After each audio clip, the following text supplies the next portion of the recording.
اتنی توانائی اور اتنا اعتماد ہم لوگوں کے اندر آ جاتا ہے کہ جس کا اندازہ میرے خیال میں آپ سب لوگ لگا سکتے ہیں اپنے اوپر بھی سوچ کر کہ جس محفل میں یہ ہمارے سحر انصاری صاحب موجود ہوں اس محفل کے معیار کا کیا عالم ہو سکتا ہے اور ہماری محبتوں کا کیا عالم ہو سکتا ہے. سب سے پہلے تو میں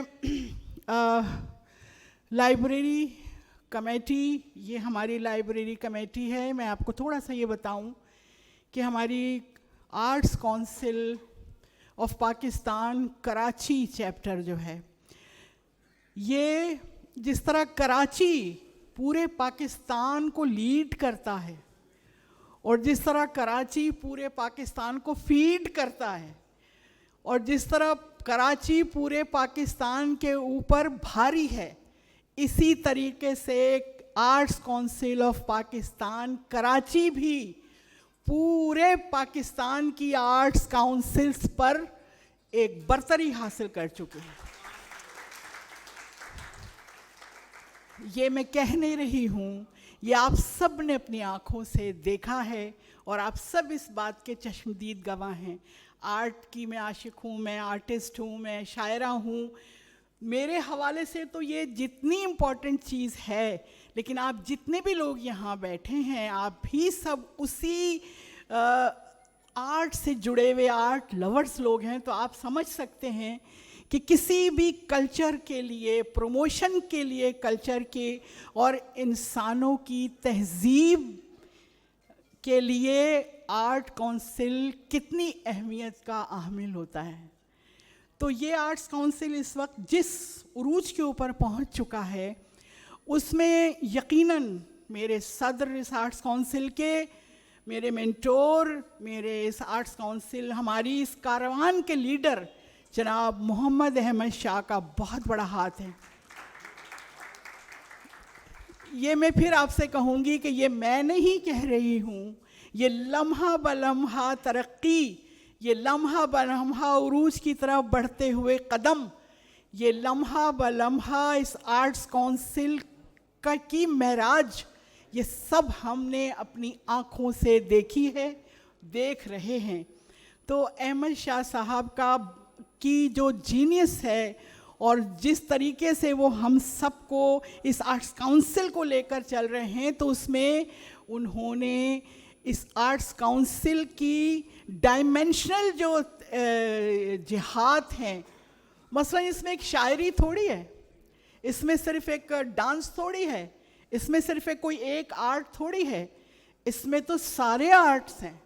آرٹس کونسل کا مطلب شاعروں کی آماج کا نہیں ہے، ادیبوں کا نہیں ہے، یہ وہ اداکار کا بھی ہے، یہ ڈانسر کے بھی ہیں، یہ اس کے علاوہ بھی جو بھی آرٹ سے منسلک لوگ ہیں، یہ سب ان کی جگہ ہے. یہ تو ان سب کو اوبلائج کرنے کے لیے، دیکھیں میں بڑی امپورٹنٹ بات کر رہی ہوں، ان سب کو اوبلائج کرنے کے لیے شاہ جی نے کیا کیا، کسی ایک چیز کو انہوں نے نہیں پوائنٹ آؤٹ کیا کہ جی یہ آرٹ ہے. انہوں نے تمام آرٹس کے لیے الگ الگ لائبریری کمیٹیز بنائی.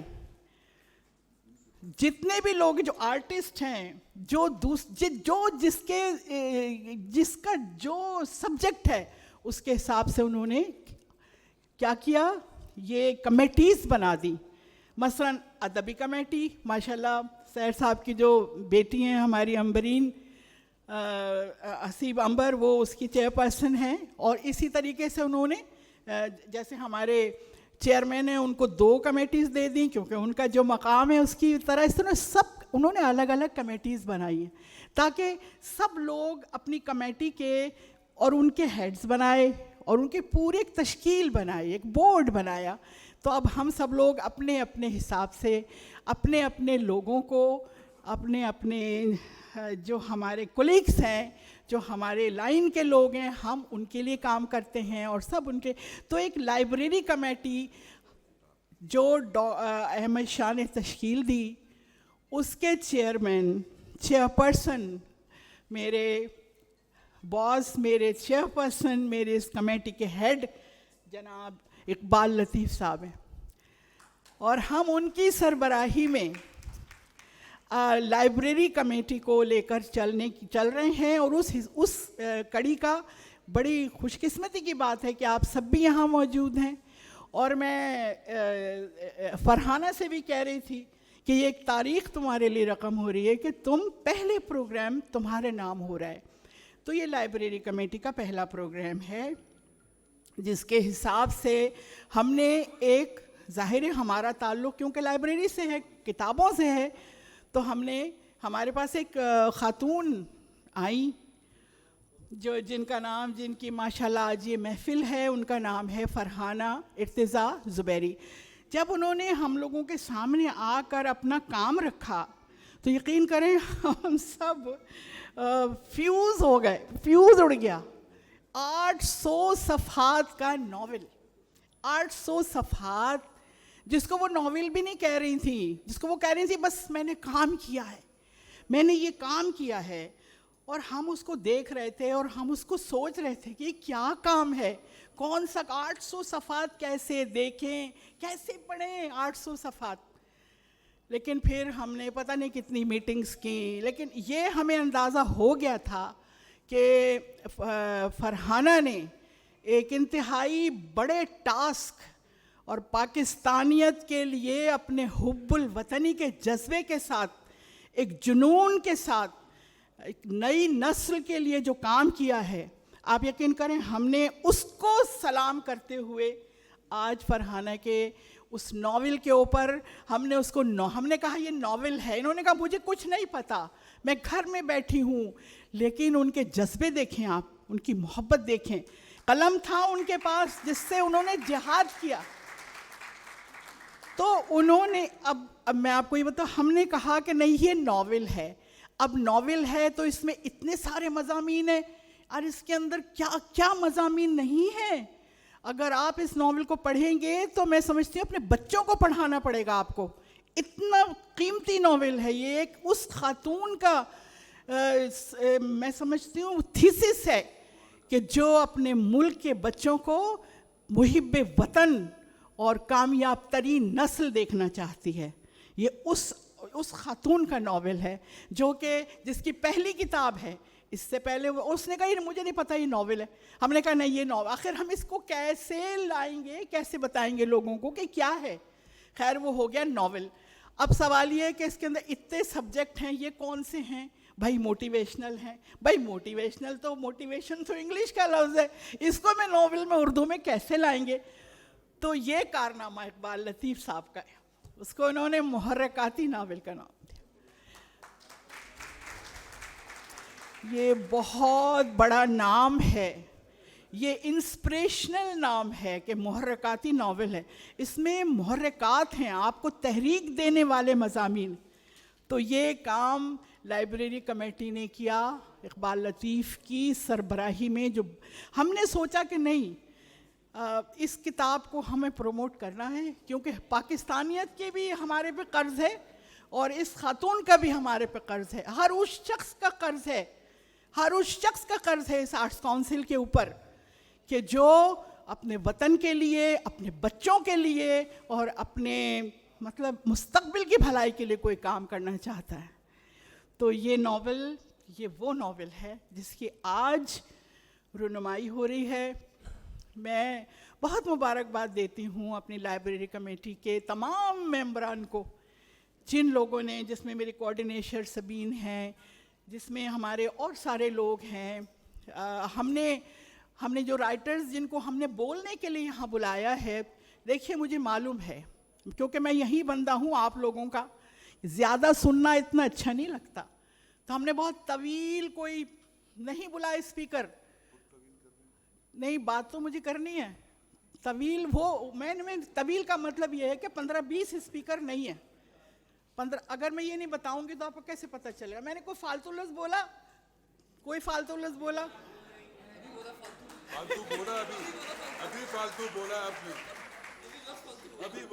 ایک لفظ، تو اس کا مطلب ایک لفظ کی تو معافی ہو سکتی ہے. تو میرے کہنے کا مطلب یہ کہ صرف ہمارے 3 اسپیکر ہیں.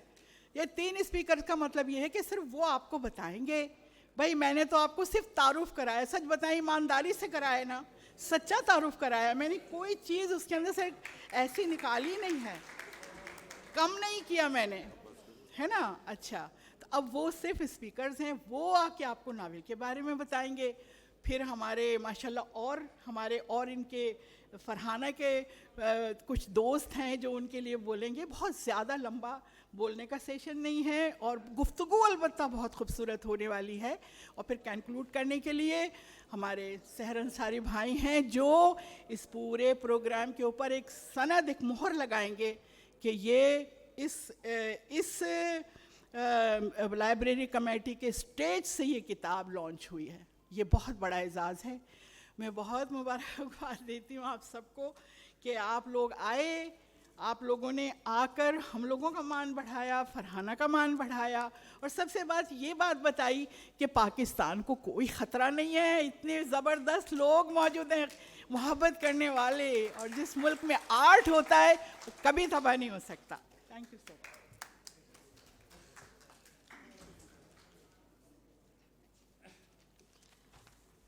خواتین و حضرات, ایک سیکنڈ, اب تک جو کچھ ریحانہ نے کہا اس میں سے ایک لفظ بھی جھوٹ نہیں تھا, اس کی میں گواہی دیتا ہوں. اور میں رائٹر صاحبہ سے کہوں گا کہ آپ کی کتاب کی لانچنگ ہے, آپ ادھر ادھر گھومنے کی بجائے اسٹیج پر ہی تشریف رکھیں. طریقہ یہی ہوتا ہے کہ رائٹر اپنے صدر مجلس کے ساتھ آ کر بیٹھتا ہے.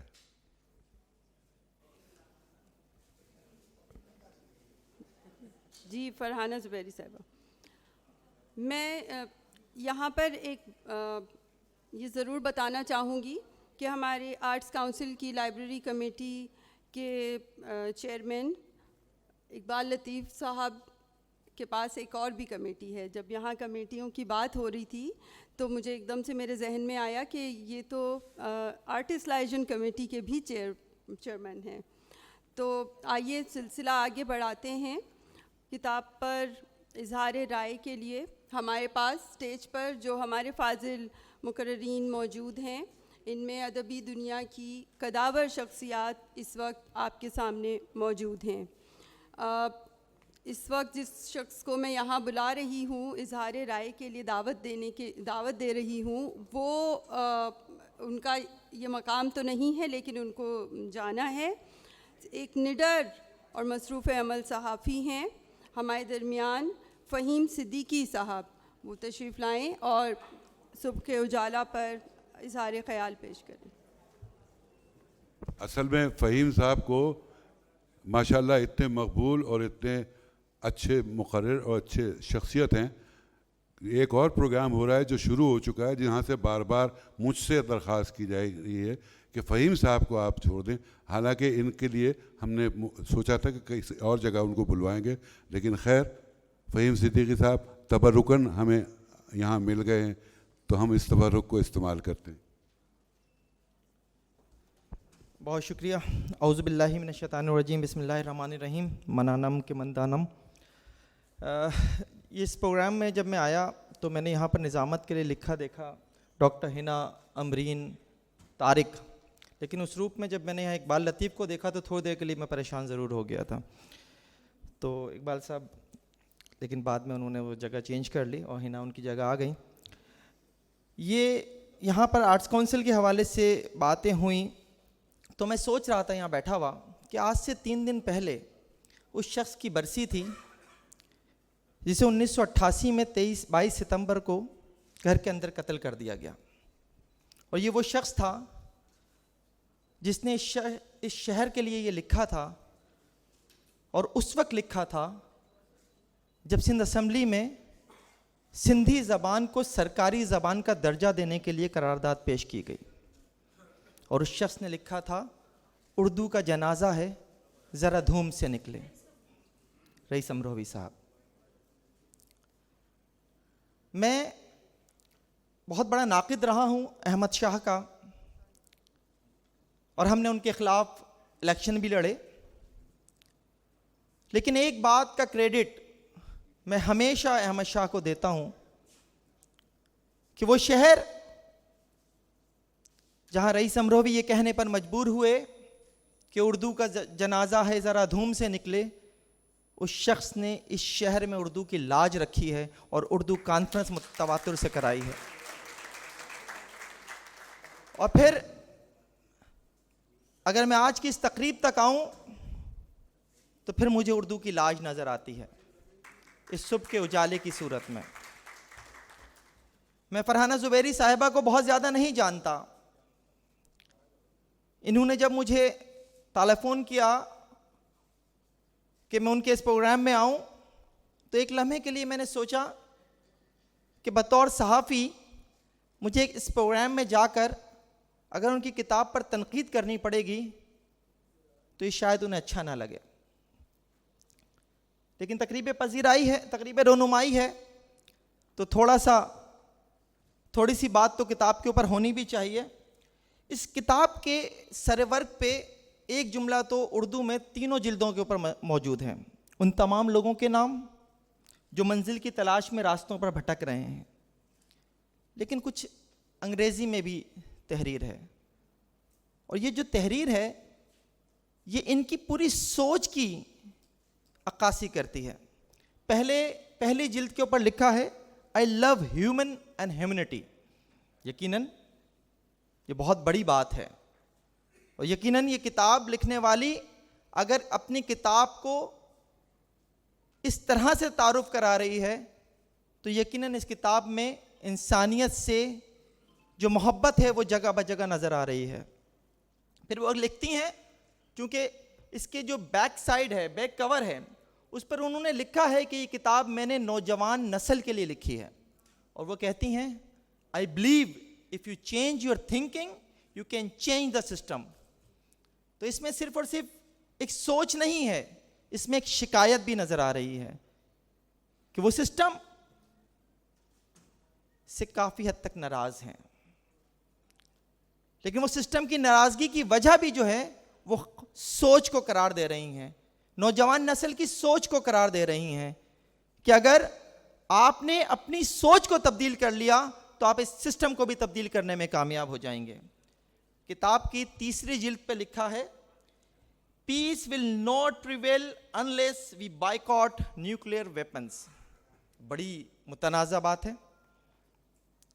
آج ہم ایک ایٹمی طاقت ہیں, اور ایک ایٹمی طاقت ہوتے ہوئے ہم اس بات پر فخر بھی کرتے ہیں کہ ہم ایٹمی طاقت ہیں, اور ہمیں ایک احساس اس بات کا بھی ہوتا ہے کہ ہم محفوظ ہیں, اپنے اس دشمن کے ساتھ تو کھڑے ہیں جو ہمارے برابر میں ہے, جو ایک ایٹمی قوت ہے. تو اگر ہم ایٹمی قوت نہ ہوتے تو ہمارا کیا حال ہو سکتا تھا. لیکن یہ خاتون اس سوچ کا بھی اظہار کر رہی ہیں کہ امن کے لیے اگر جنگ کی ضرورت ہوتی ہے تو پھر امن اسی صورت میں ممکن ہے کہ جب آپ ایٹمی نیوکلیئر طاقت سے جو ہے, نیوکلیئر ویپنز سے جو ہے وہ ان کا بائیکاٹ کریں گے. نوجوانوں کے لیے جب وہ بات کرتی ہیں تو ایک بات جو ہے وہ میں یہاں ضرور کہنا چاہوں گا کہ کچھ دن پہلے ہم نے ایک چیز رپورٹ کی تھی اپنے چینل پہ, اور اس میں یہ بتایا تھا ہم نے کہ 2017 میں جب ملک میں مردم شماری ہوئی تھی تو اس وقت پاکستان میں 12 سے 18 سال کے, جو میں افراد کا لفظ یہاں پہ استعمال کروں گا, جو افراد تھے ان کی تعداد 15% ہے کل آبادی کا.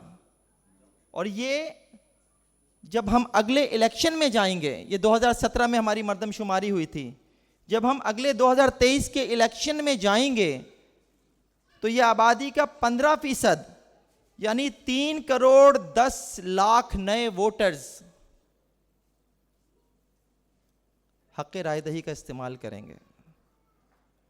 ایک بڑی چینج کی طرف اگر ہم جائیں گے تو وہ ان نوجوانوں کی بدولت ہوگی, اور ان نوجوانوں کو پھر کسی قسم کی رہنمائی کی بھی تو ضرورت ہے.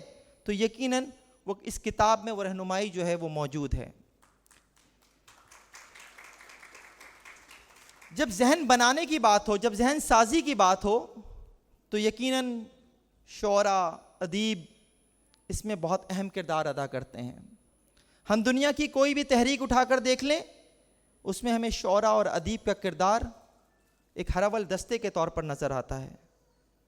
تو ریحانہ زبیری صاحبہ, فرحانہ زبیری صاحبہ, آپ کی جو کاوشیں ہیں یقیناً آپ اس ملک میں ایک چینج چاہتی ہیں، اور یہ چینج آپ اپنے قلم کے ذریعے لانا چاہتی ہیں، اور آپ بھی میری طرح قلم کی مزدور ہیں۔ میں آپ کو سلام پیش کرتا ہوں آپ کی اس کاوش کے اوپر، اور یقین ہے مجھے کہ انشاءاللہ آپ اپنی کاوش میں کامیاب ہوں گی۔ بہت بہت شکریہ۔ جیسے اقبال لطیف نے کہا کہ مجھے کہیں پہلے جانا ہے، تو میں آپ سب سے اجازت بھی چاہوں گا۔ تھینک یو ویری مچ۔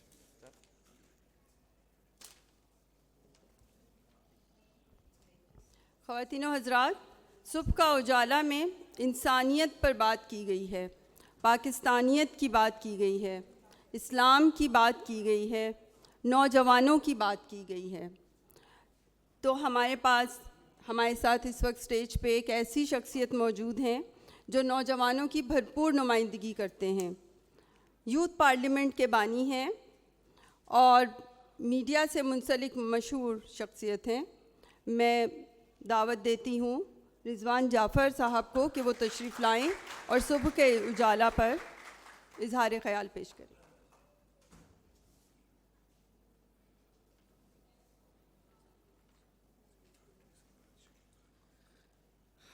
بسم اللہ الرحمن الرحیم۔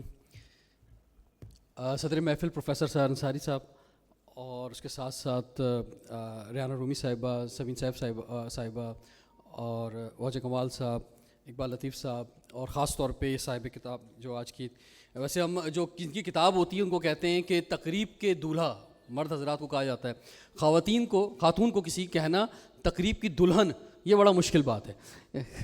تقریب کا دولہا کہنا آسان ہے، تقریب کی دلہن کہنا ذرا مشکل کام ہے۔ لیکن فرحانہ ارتضیٰ زبیری صاحبہ آپ کی کتاب ہمارے سامنے موجود ہے۔ سب سے پہلے تو ماشاءاللہ ایک بہت بڑی تعداد آج یہاں پر ہے، اور مجھے امید ہے کہ آپ سب لوگ جو ہیں وہ کیونکہ ایک کووڈ کا دور چلا ہے، ہم سب جو ہیں وہ تھوڑا سا بند رہے ہیں، تو یہ سوشل گیدرنگ میں آ کے ایک دوسرے سے مل کر جو ہے ایک حوصلہ ملتا ہے، اور یہ ملاقاتیں بھی بہت ضروری ہیں، اور خاص طور پہ اس طرح کی شخصیات آپ کے سامنے ہوں۔ یعنی آپ نے جب کسی بھی موضوع پر کچھ علم حاصل کرنا ہے تو آپ یقینی طور پہ کتاب پڑھتے ہیں، لیکن آپ کو اگر بہت سا علم حاصل کرنا ہے تو آپ کسی ایسے شخص کے پاس جا کے بیٹھتے ہیں جس نے بہت ساری کتابیں پڑھی ہوں، اور وہ شاید 100 یا ہزاروں کتابوں کا نچوڑ جو ہے چند جملوں میں بیان کر دیتا ہے۔ تو ایسے ہی لوگ یہاں پہ موجود ہیں، تو مجھے یقین ہے کہ آپ بہت کچھ جو ہے سیکھیں گے۔ حوصلہ ڈوبتے موسم کا بڑھا دیتا ہے، پھول شاخوں پہ وہ بروقت کھلا دیتا ہے، ایک منزل ہے کہ سورج سے بھی کھو جاتی ہے، ایک رستہ ہے کہ جگنو بھی دکھا دیتا ہے، اور جس کو طوفان سے الجھنے کی وہ عادت محسن، ایسی کشتی کو سمندر بھی دعا دیتا ہے۔ تو یہ جو ہے آپ نے یعنی ایک جگنو جو ہے وہ بھی رستہ دکھا دیتا ہے اگر سیکھنے والی بات ہو۔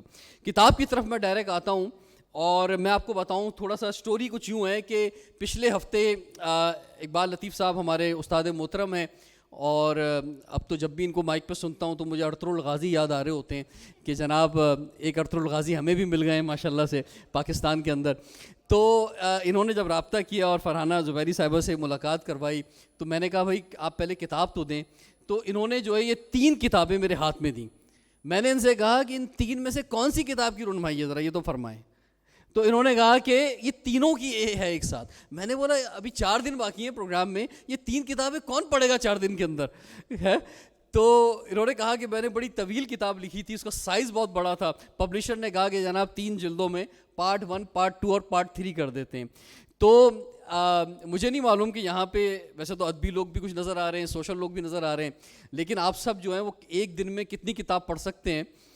نوجوانوں کی جو تعداد موجود ہے، اور مجھے جس وجہ سے بلایا گیا ہے کیونکہ اس کتاب کا جو ٹارگٹ ہے وہ نوجوان ہے، تو اس لیے ہم نے یوتھ پارلیمنٹ کے ممبرز بھی یہاں پہ بلائے، جو ہماری پاکستان کی سب سے بڑی یوتھ آرگنائزیشن ہے۔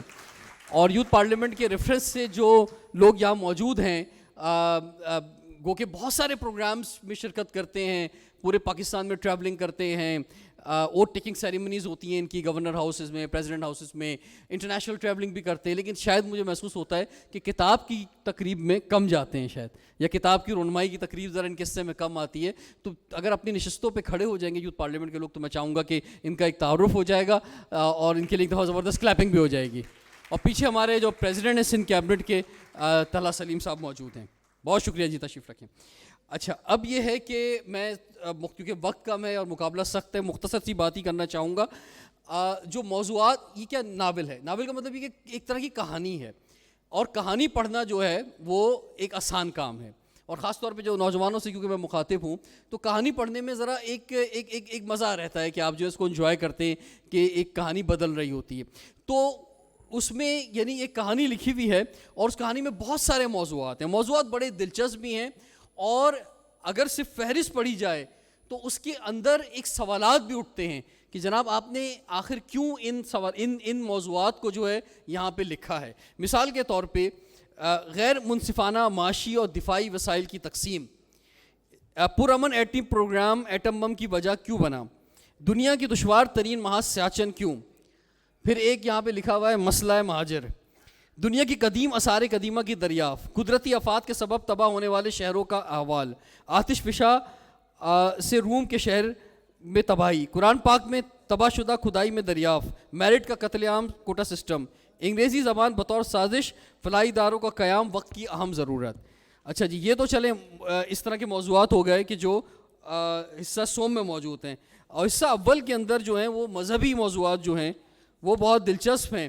یعنی اسلام کا بنیادی فلسفہ انسان اور احترام میں انسانیت, غیر مسلموں نے ذہن میں اٹھنے والے سوالوں کی تفصیلی جوابات, اسلام کیا ہے, اگر کسی مسئلے کا حل شریعت میں نہ ملے تو مسلمان کیا کریں گے, اسلام تنگ نظر پہاڑوں کا مذہب, اس مسلمان سب کے آگے کوشچن مارک کے بھی بتا دو, ایسا نہ ہو کہ آپ یہ کہیں کہ جملہ اسٹیٹمنٹ یہ کہہ رہی ہیں, اس کے پیچھے سوال اٹھایا گیا ہے کہ اگر کوئی ایسا سوچ رہا ہے کہ اسلام تنگ نظر پہاڑوں کا مذہب ہے تو اس کا جواب کیا ہوگا, اور اس کہانی کے اندر وہ بیان کیا گیا ہے. وہ کہانی میں بھی میں نے ایک پیج صرف پڑھ کے سناؤں گا جو میں نے نکالا ہے ابھی.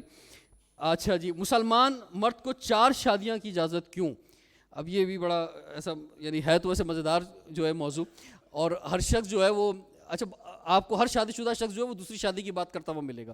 میں نے ایک دوست سے پوچھا یار تم اتنا جو ہے وہ گفتگو کرتے ہو اور محفل کے اندر دوسری شادی کی کر کیوں نہیں لیتے, تو کہنے لگا یار یہ جو دوسری شادی کی گفتگو ہے نا بس اسی کا اپنا مزہ ہے, کرنے میں مزہ نہیں ہے. تو میں نے کہا چلو ٹھیک ہے بس گفتگو کرتے رہو. تو تعداد ازواج کا نظریہ, مرد کا تحفظ عورت پر ظلم, عورت 4 دیواری میں قید, سب کے آگے کوشچن مارک ہے.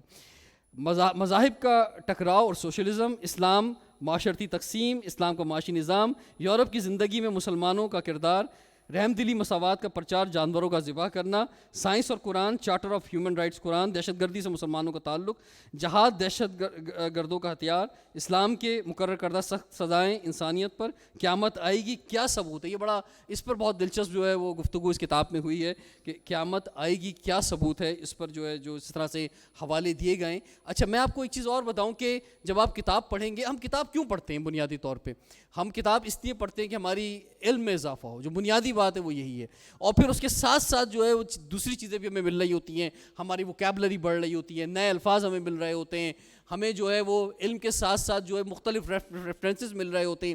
اور میں آپ کو بتاؤں آج کے اس الیکٹرانک دور کے اندر, سوشل میڈیا کے دور کے اندر جو ہے ہم جو کچھ بھی سیکھتے ہیں, سنتے ہیں, پڑھتے ہیں, وہ سب کہاں جاتا ہے, لاشعور کے اندر.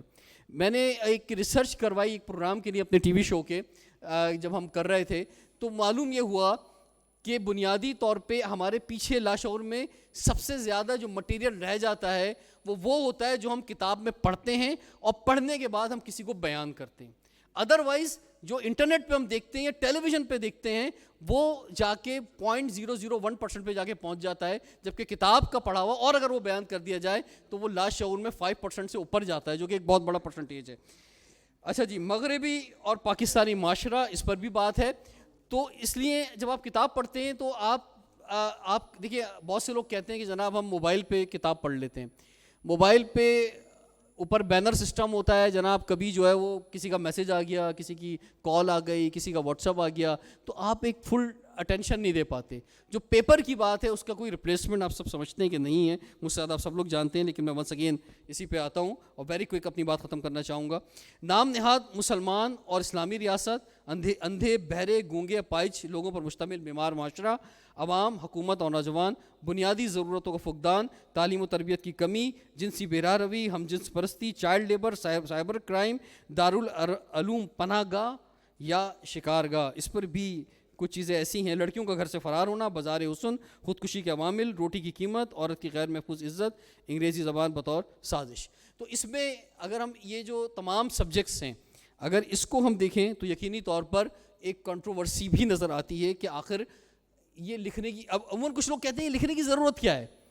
یہ بات جو ہے جو لوگ کہتے ہیں میں سمجھتا ہوں یہ بہت غلط بات ہے، اور یہی بات کہہ کے ہم نے اپنے سارے موضوعات کو دبا دیا ہے کہ جناب یہ جو ہے نا نہیں ہونی چاہیے. حالانکہ ہر سبجیکٹ پہ بات ہونی چاہیے، کیونکہ ہماری ایک تاریخ ہے، الحمدللہ ہمارا ایک مذہب ہے، پھر دوسرے مذاہب بھی ہیں، پھر علم کا ایک بہت بڑا سمندر پیچھے موجود ہے، پھر قابل لوگ موجود ہیں. تو اگر کوئی شخص کسی ایسے سوال کا جس پہ کنٹروورسی ہے اگر جواب دے رہا ہے تو اس کو سننا چاہیے، اور یہ آپ نے جواب دیے ہیں تو اس پر آپ کی جتنی بھی تعریف کی جائے کم ہے کہ ایسے موضوعات جو ہے آپ نے اٹھائے ہیں.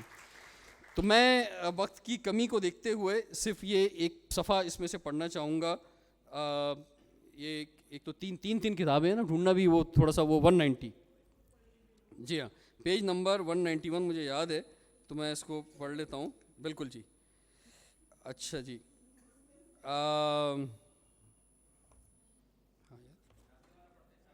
کیا چیز؟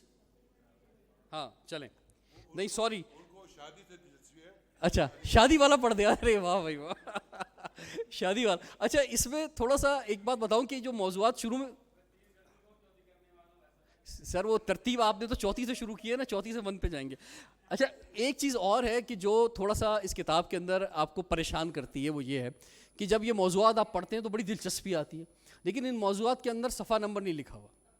ٹھیک ہے رائٹر صاحبہ، اب آپ نے صفحہ نمبر نہیں لکھا ہوا تو اب وہ تلاش کیا کریں گے؟ احمد شاہ صاحب کے لیے زبردست کلیپنگ ہونے چاہیے، استقبال ہونا چاہیے سر.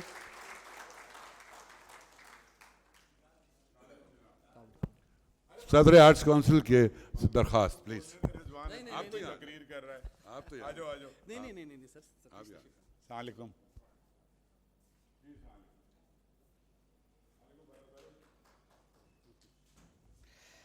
احمد شاہ صاحب آپ کو ونس اگین خوش آمدید کہتے ہیں، اور آپ کی غیر موجودگی میں آپ کا بھی تذکرہ رہا کہ آرٹس کونسل کہاں سے کہاں پہنچ گیا، اس میں آپ کی بڑی کاوش ہے، اور اس پر جو ہے خراج تحسین ہر مقرر جو ہے آپ کتاب صاحب کتاب کے ساتھ ساتھ آپ کو بھی پیش کر رہا ہے. اچھا جی، تو یہ جو موضوعات آپ کی خدمت میں میں نے پیش کیے کہ جس میں یقینی طور پہ قلم اٹھانا ایک بڑی بات ہے، اور اس کے بعد جو ہے وہ میں ایک صفحہ ہی اس میں پڑھنا چاہوں گا، اور اس میں کیونکہ ناول ہے تو کہانی کی صورت میں موجود ہے، اور بعض جگہوں پر آپ نے بہت ایسی زبان استعمال کی ہے جو عام طور پہ ہم گفتگو میں استعمال کرتے ہی ہیں. جیسے مثال کے طور پہ میں چاہوں گا کہ آپ سب جو ہے اس سے محظوظ ہوں، سنیں. بابا میں فارغ وقت میں کتابیں پڑھتا ہوں، یہ کتابیں محض وقت گزاری کا سامان تھیں، لیکن میری زندگی میں آنے والے وہ لوگوں نے میری سوچوں کا دو لوگوں نے میری سوچوں کا محور ہی بدل دیا. اس تبدیلی کی وجہ بلا شبہ مریم اور وقار ہی ہیں، جنہوں نے مجھے اس بات کا شدت سے احساس دلایا کہ میں آج تک صرف اور صرف اپنی ذات کے فائدے اور نقصان کے بارے میں سوچا ہے. جس ملک میں پیدا ہوا، جس مٹی سے کھیل کر میں جوان ہوا، اس دھرتی کا مجھ پر کیا قوم کی ہر فرد پر قرض ہے، اور قرض تو جتنی جلدی ہو سکے لوٹا دینا چاہیے. اس نے سنجیدگی سے کہا تو بابا جھوم اٹھے. شاباش برخوردار، تم نے دل خوش کر دیا. تم جیسے نوجوان تو اب ڈھونڈنے سے بھی مشکل سے ہی ملتے ہیں. اب تو وہ دور آ گیا ہے کہ ہر نوجوان آنکھوں میں دیار غیر جانے کے خواب آنکھوں میں سجائے سرپٹ دوڑے جا رہا ہے. اس کا بس چلے تو یہ لوگ بنا ویزے اور بنا سواری کے راتوں رات چلے جائیں. بابا نے تحسین آفرین نظروں سے دیکھ کر کہا. ہاں تو بابا اس ملک میں بچا ہی کیا ہے؟ عرفان نے تجزیہ پیش کرتے ہوئے کہا. بیٹا علی، تمہارا بھی یہی نظریہ ہے؟ بابا پھر علی کی جانب متوجہ ہوئے. نہیں، مانا کہ پاکستان میں وہ وسائل نہیں جن کی بدولت ہمارا مستقبل بہتر اور محفوظ ہو، لیکن ان حالات میں بھی قصور ہمارا اپنا ہے. قائد اعظم محمد علی جناح کے بعد لیاقت علی خان نے پاکستان کے مفادات کے لیے کام کیا. اگر وہ زندہ رہ جاتے تو ہمارا ملک صحیح راستے پر گامزن ہو کر ترقی کی منزل تک پہنچ جاتا. دشمن یہ کیسا گوارہ کر لیتا کہ وہ جس نظریاتی ریاست کے وجود سے ہی انکاری ہو، وہ کیسے ترقی یافتہ ممالک کی فہرست میں پاکستان کی شمولیت کو برداشت کرتے. انہوں نے ایک ایسی سازش تیار کی جس کی بدولت وہ پیڑ ہی کاٹ دیا گیا جو چھتر سایہ بنتا. اس کے بعد سے ملک کے برے حالات کا آغاز ہو گیا. علی نے مختصر تاریخ کا حوالہ دیا. تو یہ بڑی زبردست جو ہے اس طرح کا صرف ایک صفحہ میں نے آپ کی خدمت میں پیش کیا. اور یقینی طور پہ جن موضوعات پر ہم کہتے ہیں کہ کنٹروورسی ہے، وہ سوال کی صورت میں موجود ہے، لیکن اچھی بات یہ کہ اس کا جواب دیا گیا ہے۔ ایک شجر ایسا محبت کا لگایا جائے جس کا سایہ ہمسائے کے آنگن میں بھی ہے۔ اور سر یہ شعر ذرا میں بھول رہا ہوں، ایک شجر ایسا محبت کا لگایا جائے جس کا ہمسائے کے آنگن میں بھی سایہ جائے، دیکھنا یہ ہے کون آتا ہے سایہ بن کر، دھوپ میں بیٹھ کر لوگوں کو بلایا جائے۔ بہت بہت شکریہ، تھینک یو۔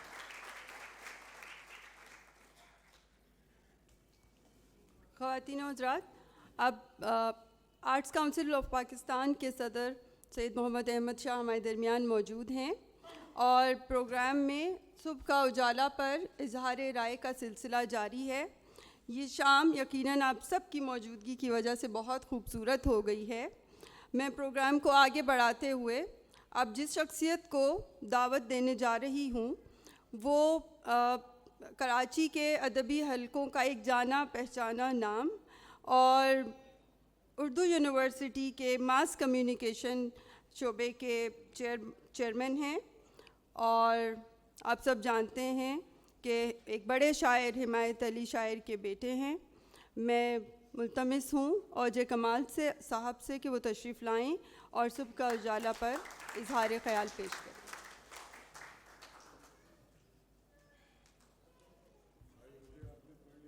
بہت شکریہ ہینا، ابھی گفتگو کرتے۔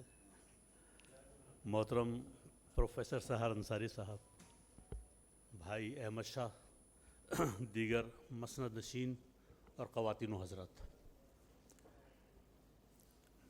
بسا اوقات تقریبات لفاظی کی نظر ہو جاتی ہے اور اس لفاظی میں بہت اہم باتیں رہ جاتی ہیں جو بنیادی طور پر ہونی چاہیے۔ جس طرح ایک شاعر کے خیالات سے واقفیت حاصل کرنی ہو، اس کے نظریات سے، اس کی فکر سے، اس کی سوچ سے، تو اس کے بیانات پڑھنے کی ضرورت نہیں ہوتی ہے بلکہ اس کے شعر پڑھنے کی ضرورت ہوتی ہے۔ اسی طرح کسی نثر نگار، خواہ وہ افسانے کا آدمی ہو خواہ وہ ناول کا ہو، اگر اس کے خیالات جاننے ہیں یا اس کے نظریات جاننے ہیں تو وہ اپنے نظریات اور خیالات اپنے ہی بنائی ہوئی کہانی کے کیریکٹرز کو دے دیتا ہے، اور وہ کیریکٹرز ادا کرتے ہیں۔ بنیادی طور پر تو کیریکٹرز کہانی کو لے کے چل رہے ہوتے ہیں، لیکن کہانی میں خیالات مصنف کے ہوتے ہیں، نظریات مصنف کے ہوتے ہیں، اور وہ اس کو لے کے آگے بڑھ رہے ہوتے ہیں۔ آپ شیکسپیئر کے سارے ڈرامے دیکھ لیجئے تو شیکسپیئر نے اپنی بات، اپنے نظریات، اپنے خیالات، اپنی سوچ، اپنی فکر وہ اس نے آگے بڑھائی ہے اپنے کیریکٹرز کے ذریعے، اور بالآخر یہ کہ اس کے تمام کیریکٹرز امر ہو گئے ہیں۔ اس کے ڈرامے تو امر ہوئے ہی ہیں، ساتھ میں کیریکٹرز بھی امر ہو گئے ہیں۔ دوسری بات یہ ہے کہ یہ جو کتاب صبح کا اجالا، یہ آسان کتاب نہیں ہے کہ اس کو سرسری طور پر چھوڑ دیا جائے اور اس کو لفاظی کی نظر کر دیا جائے، یہ ایسی کتاب نہیں ہے۔ اس کے لیے بہت توجہ کی ضرورت ہے، بہت توجہ کی ضرورت ہے۔ جو لوگ ناول پڑھتے ہیں اور جن کو معلوم ہے کہ ناول پڑھ کر اس سے ہم نے کیا نتیجہ اخذ کرنا ہے یا مقصدیت ہے، تو وہ ناول سے حاصل کر سکتے ہیں۔ میں جب یہ کتاب پڑھتا جا رہا تھا تو میں جیسے جیسے میں اس کے پنے پلٹاتا رہا، پڑھتا رہا، میں حیرت کے ساتھ ساتھ آگے بڑھتا چلا گیا کہ یہ میڈم نے کیا لکھ دیا ہے۔ اتنے عرصے کے بعد اتنا خوبصورت ناول پڑھنے کو ملا۔ یعنی آج کا دور ناول لکھنے کا دور نہیں ہے، آج کا دور کتاب سے رشتہ قائم کرنے کا دور نہیں ہے۔ اقبال بھائی نے جملہ کہا تھا مجھ سے آتے وقت، تو میں بھی اقبال بھائی کے لیے ایک بات کہہ دوں کہ اقبال بھائی لائبریری کمیٹی کے چیئرمین ہیں لیکن چراغ تلے اندھیرا ہے اقبال بھائی؟ آپ نے کتاب پڑھی؟ ہاں، آپ جواب ضرور دیجیے گا۔ تو میں نے تو ڈپارٹمنٹ تباہ کیا ہے نا۔ تو اس کتاب میں جیسے جیسے کہانی آگے بڑھتی جاتی ہے ویسے ویسے مصنف کے خیالات اور اس کی فکر کا اندازہ ہوتا چلا جاتا ہے۔ یہ بڑے جسے کہنا چاہیے کہ ایک عمیق موضوعات پر مشتمل ناول ہے، 1160 صفحات پر مشتمل ناول ہے۔ میں نے کہا کہ آج کے دور میں ناول پڑھنے کے لیے کسی کے پاس وقت نہیں ہے، کاغذ کی صدی ختم ہونے جا رہی ہے۔ اب بہت غلط وقت میں ایک نہایت اچھا ناول آ گیا ہے. بنیادی طور پر تو یہ ناول آنا چاہیے تھا فیض سے لے کے سلیم کوثر تک کے دور میں, یا منٹو سے لے کر کے نور الہدیٰ شاہ کے دور تک. آج کے دور کا ناول نہیں ہے یہ, کیونکہ اس زمانے میں لوگ کتابیں پڑھتے تھے اور اس کے بعد تنقید کرتے تھے, گفتگو کرتے تھے, اور اس کے بعد اس کے رزلٹس آتے تھے اور مصنف یا مصنفہ کے بارے میں اظہار خیال کیا جاتا تھا. آج کا موجودہ دور جو ہے وہ ایسا نہیں ہے.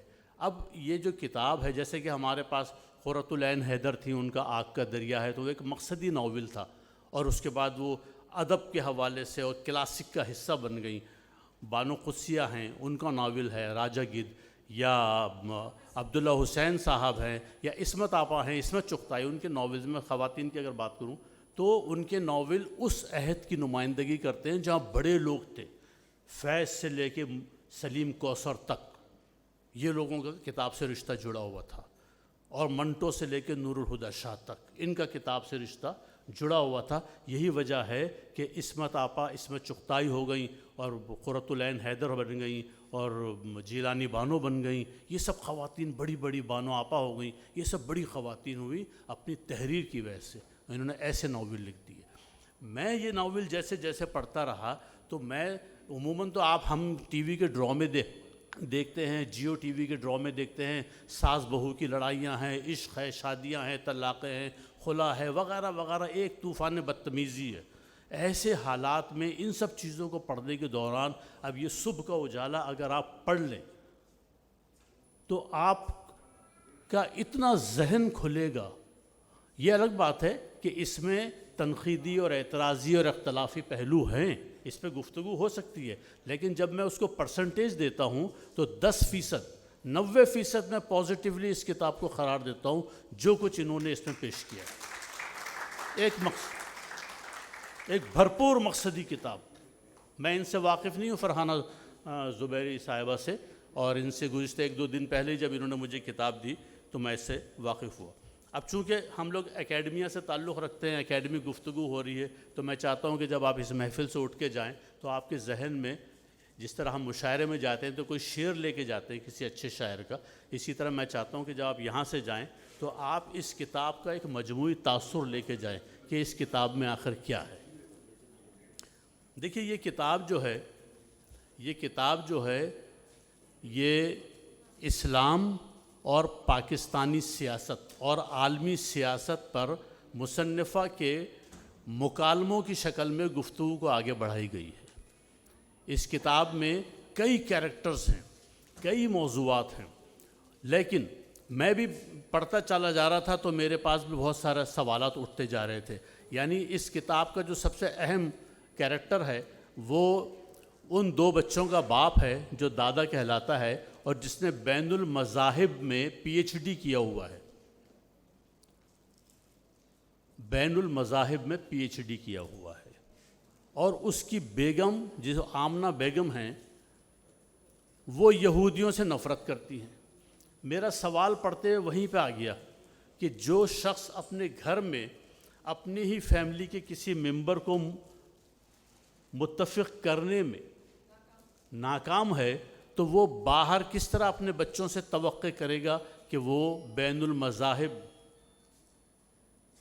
کی اسٹڈی پراپرلی دنیا کو دے سکے. یہ کیسے ممکن ہے؟ ہمارے یہاں ہوتا ہے نا کہ لڑکا باہر کسی گوری سے شادی کر لیتا ہے تو ماں اور باپ سب سے پہلے پوچھتے ہیں مسلمان کیا؟ تو بولتا ہے ہاں اماں اس کا نام فاطمہ رکھ دیا. یہی فیض صاحب نے بھی کیا تھا, فیض صاحب جیسے آدمی نے, لیکن ایلس فیض سے, اور جب ان کی والدہ نے کہا تو اس نے کہا ہاں میں نے مسلمان ہے اور اس کا غالباً نام فاطمہ ہے. لیکن کچھ دنوں کے بعد اس نے کہا نہیں مجھے مسلمان نہیں ہونا ہے اور میں اسی میں خوش ہوں, جرمن خاتون تھی. تو فیض صاحب نے بالکل ٹھیک ہے آپ ایلس فیض ہی رہیے. تو یہ تو خیر بڑے ذہن کے لوگوں کے معاملات ہیں, لیکن عموماً گھرانوں میں کیا ہوتا ہے کہ آپ شادی کسی گوری سے کر لیں تو فوری طور پر اس کو مذہب کی تبدیلی کا حکم نامہ مل جاتا ہے. اب مذہب کی وہ تبدیلی صرف اس طرح ہوتی ہے کہ جی کلمہ پڑھ لیجیے, آپ نے کلمہ طیبہ پڑھ لیا آپ اس مسلمان ہو گئے. لیکن وہ جو مسلمان کی بنیادی روح ہے, جو سوالات کھڑے ہوئے ہیں, جو مغرب آج سوالات کر رہا ہے اسلام کے حوالے سے, وہ تقریباً ہر ذہن میں ہے، دنیا کے تمام مذاہب کے ذہنوں میں ہے، اور وہ اسی کی بنیاد پر، مثال کے طور پر دہشت گردی کے حوالے سے جب بات کی گئی تو انہوں نے جواباً لکھا کہ جب پہلی جنگ عظیم ہوئی تو 2 کروڑ افراد مارے گئے، اور جب دوسری جنگ عظیم ہوئی تو 6 کروڑ افراد مارے گئے۔ مسلمان کہاں تھے ان میں؟ دہشت گردی کہاں ہوئی؟ تو اس طرح کے بے شمار ایسے سوالات ہیں جو مسلم امہ اور مسلمانوں کے حوالے سے اس میں کیے گئے ہیں، اور بہت سارے یہ ہے۔ اچھا، دوسری بات یہ ہے کہ یہ جو ناول ہے یہ پاکستانی سیاستدانوں کے معاملات کو مد نظر رکھ کر کے لکھا گیا ہے کہ پاکستانی سیاستدان کیا کر رہے ہیں، پس پردہ کیا کر رہے ہیں، سامنے کیا کر رہے ہیں۔ یعنی مثال کے طور پر ایک لڑکے کے ساتھ زیادتی ہو جاتی ہے تو سیاستدان خاتون جو ہے فوراً پریس کلب میں ایک پریس کانفرنس بلاتی ہیں، اور جب پولیس والے کہتے ہیں کہ آپ کے 2 گارڈ نے اس لڑکے کے ساتھ زیادتی کی اور اس کا گلا گھونٹ کے اس کو قتل کر دیا، تو ان خاتون نے اپنی سیاست چمکانے کے لیے پریس کلب میں ایک پریس کانفرنس بلائی اور پریس کے سامنے ان دونوں گارڈز کو پولیس کے حوالے کر دیا۔ اب قتل بھی انہوں نے کیا، اور اس کے بعد اسی ایس ایچ او سے کہا کہ ان کی خاطرداری کرنا، مہمانداری نہ کرنا، اور خاطرداری اس طرح کرنا کہ ان کا پرچہ اس طرح کاٹنا اور ان کو فوراً دبئی بھجوا دینا۔ یعنی وہ سارے عوامل جو سیاست کے اندر انسانیت کے خلاف ہیں، آپ کو وہ سارے محرکات اس کے اندر مل جائیں گے۔ یعنی اگر کوئی شخص اسلام کے حوالے سے کوئی بہت اچھی اسلامی ریاست قائم کرنے کا خواہش مند ہے تو اس کے لیے جو سوالات ہمارے ذہنوں میں اٹھتے ہیں اس کے جوابات محترمہ نے اپنے طور پر کیریکٹرز کے ذریعے دینے کی کوشش کی ہے۔ اچھا، دوسری چیز یہ ہے کہ محض یہ بھی پڑھتے پڑھتے میں تھوڑا سا بیزار ہوا کہ محض اسلام اسلام اسلام، ان خاتون کو کیا یہودیت کے بارے میں نہیں پتہ؟ کیا انہیں عیسائیت کے بارے میں نہیں پتہ کہ یہ جین مت اور ہندو مت اور بدھ مت کے بارے میں کچھ بھی نہیں جانتی ہیں، اور صرف اسلام ہی کا ڈھنڈورا پیٹا جا رہا ہے؟ کیونکہ لوگ جو ہے بہرکیف مستقل پڑھنے سے یا امپلیمنٹیشن ہونے یا نہ ہونے سے بیزار بھی ہوتے ہیں۔ تو جیسے جیسے آگے بڑھتا گیا معلوم ہوا کہ جناب انہوں نے یہودیت کے حوالے سے اور اولڈ ٹیسٹامنٹ کی جو کتابیں توریت اور زبور اس کے حوالے دینے شروع کر دیے، اور پڑھنے والے کی نالج میں اضافہ ہوتا چلا گیا۔ آگے چلے گئے تو انہوں نے عالمی جو مذہب سے ہٹ کے جو عالمی معاملات ہیں اس پر انہوں نے گفتگو شروع کر دی، گندھارا تہذیب پہ شروع کر دی اور قلوپترا پہ شروع کی، یعنی مذاہب سے ہٹ کے یا مقدس ہستیوں سے ہٹ کے یا مقدس شہروں سے ہٹ کے انہوں نے عام دنیاوی حالات اور اس کے اوپر انہوں نے تو اتنے سارے موضوعات کو اس 1160 صفحے میں انہوں نے سمویا ہے کہ پڑھتا چلا جائے آدمی اور اس کے پھر اس کو جوابات ملتے جائیں۔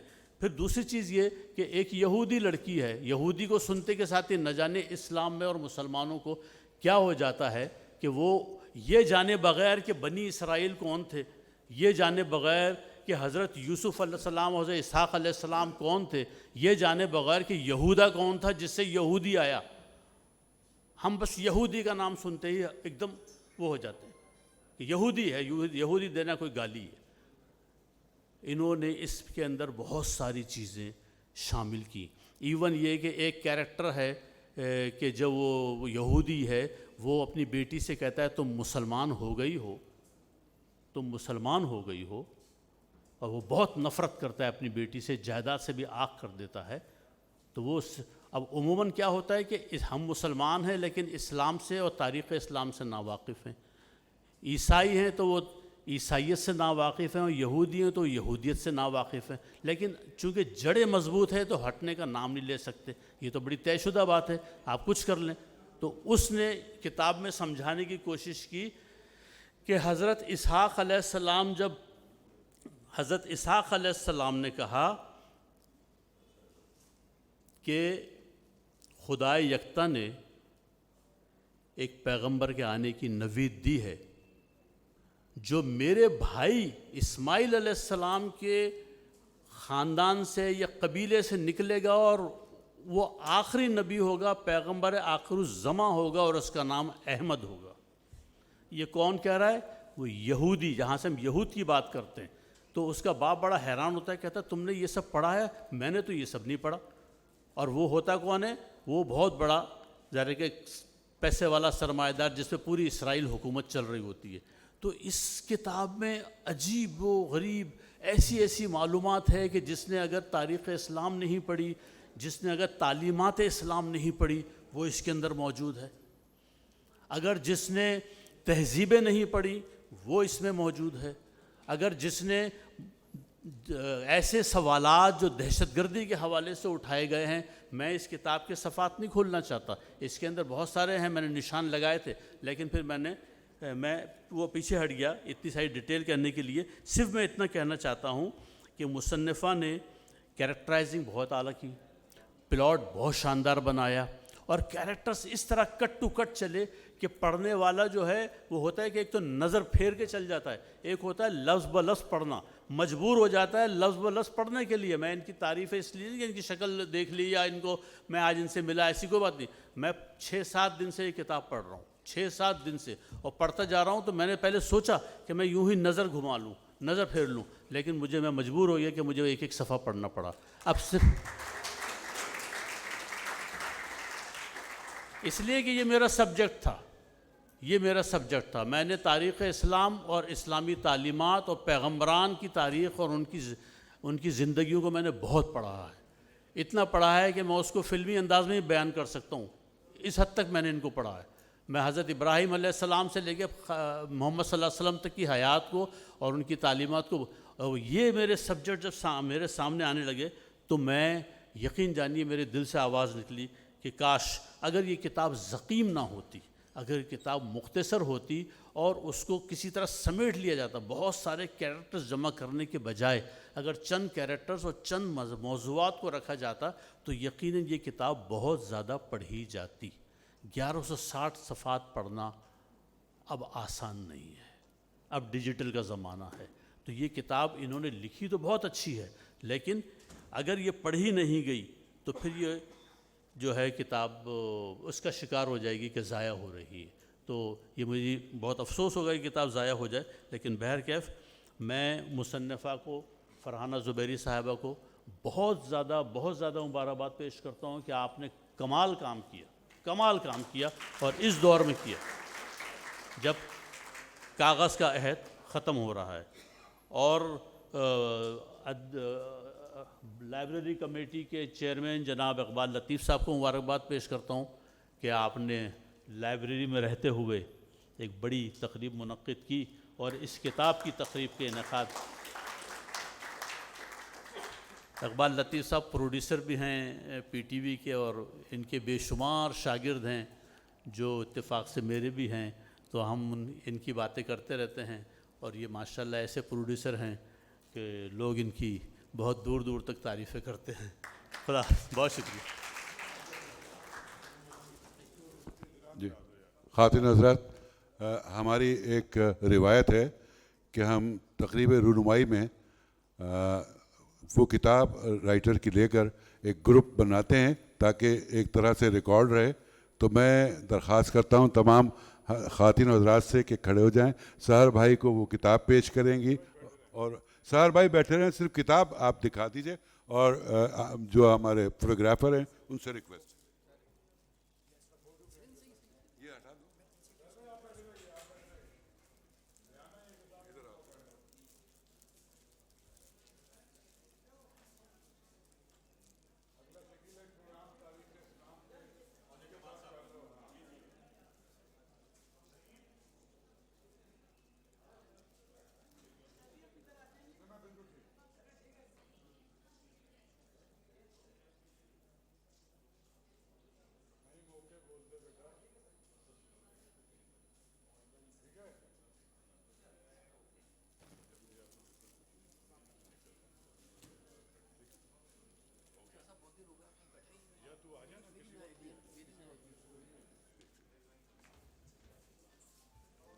خواتین حضرات، شکریہ احمد شاہ صاحب صدر آرٹس کونسل کا، اور آپ لوگوں کا کہ آپ لوگ اس کتاب کی رونمائی میں انتہائی توجہ سے گفتگو سن رہے ہیں. میں میزبان پروگرام ڈاکٹر ہنا امرین طارق سے درخواست کرتا ہوں یہ پروگرام کو پھر سے اسی سلسلے کو جاری رکھیں.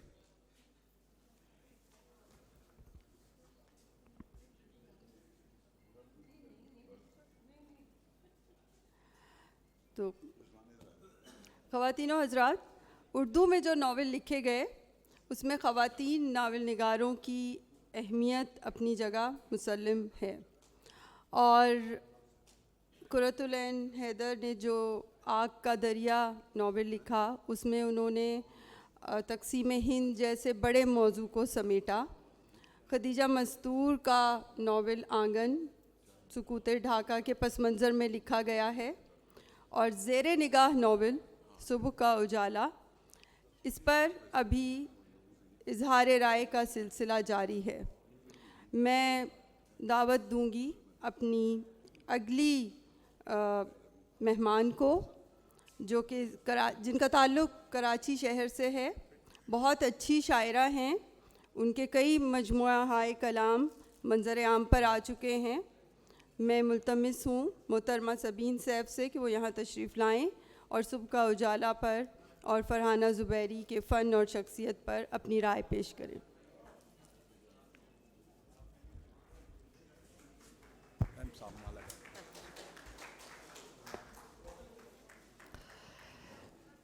السلام علیکم. یہاں آج بہت ساری ایسی شخصیات موجود ہیں جن سے ملنے کی مجھے بہت عرصے سے میں تمنا کر رہی تھی. مجھے بہت خوشی ہے. سب سے پہلے تو میں احمد شاہ صاحب ستارہ امتیاز کا شکریہ ادا کروں گی کہ انہوں نے آج کے دور میں اتنی بڑی تقریب منعقد کی اور کتابوں کی اور خاص کر افسانوں کی. مجھے یہ لگ رہا ہے کہ ہمیں وہی اچھا لگتا تھا 3 عورتیں 3 کہانیاں کہ ایک پیج پہ کہانی ختم ہو گئی، لیکن یہ 1100 صفحات پہ مشتمل کتاب پڑھنا بہت ہی زیادہ مشکل بات ہے. اور میں اپنے لائبریری کمیٹی کے چیئرمین اقبال لطیف صاحب کو اور ہماری ریحانہ روحی صاحبہ جو لائبریری کمیٹی کے چلا رہی ہیں آج کل، اور ان کے ساتھ میں شکریہ ادا کروں گی سحر انصاری صاحب کا کہ انہوں نے یہاں پہ آنے کے بعد اس تقریب کو معتبر کر دیا. اور جی کمال اور خالد معین شکیل صاحب اور ہماری ہنا امرین طارق رضوان صاحب سب کا شکریہ ادا کرتی ہوں. اور سب نے اپنے اپنے خیالات کا اظہار کیا، اور مجھے لگا کہ ایک بعض دفعہ کوئی ٹاپک سے ہٹ بھی جاتا ہے ایک ہی ٹاپک پہ بات کرنے سے. میں یہاں سے ابتدا کروں گی کہ میرے لیے یہ مشکل بات تھی کیونکہ میں ایک شاعرہ ہوں. آپ شاعری کی کتاب پہ آپ گفتگو آپ مجھ سے گھنٹوں کروا لیں، لیکن یہ میرے لیے ایک مشکل ٹاسک ہے. لیکن جب میں فرحانہ سے ملی تو میں نے کہا نہیں، میں ضرور کتابیں پڑھوں گی. میں سچ کہوں تو بہت تو نہیں، لیکن بیچ بیچ سے میں نے ورق گردانی کی، اور مجھے بہت ہی اچھا لگا کہ آج کے دور میں انہوں نے اتنا وقت دیا کہ جب ہم اپنا ایک شعر لکھنے کے لیے ٹائم نہیں نکال پاتے اور موبائل میں سیو کر رہے ہوتے ہیں. بہت مبارک ہو، بہت کامیاب آپ کی تقریب ہوئی. اور یہاں سے شروع کروں گی کہ کوئی بھی یہاں، اگر میں فرحانہ کی کتاب کو ایک شعر میں آپ لوگوں کو بتانے کی کوشش کروں تو وہ کہتی ہیں کہ کوئی بھی یہاں خود کو بدلنا نہیں چاہے، کوئی بھی یہاں خود کو بدلنا نہیں چاہے، ہر ایک کو یہاں شہر بدلنے کی پڑی ہے. اور کردار، کوئی بھی یہاں خود کو بدلنا نہیں چاہے، ہر ایک کو یہاں شہر بدلنے کی پڑی ہے. اور کردار ادا کرنا ہے اب اہل قلم کو، کردار ادا کرنا ہے اب اہل قلم کو، سنتے ہیں کہ الفاظ میں تاثیر بڑی ہے.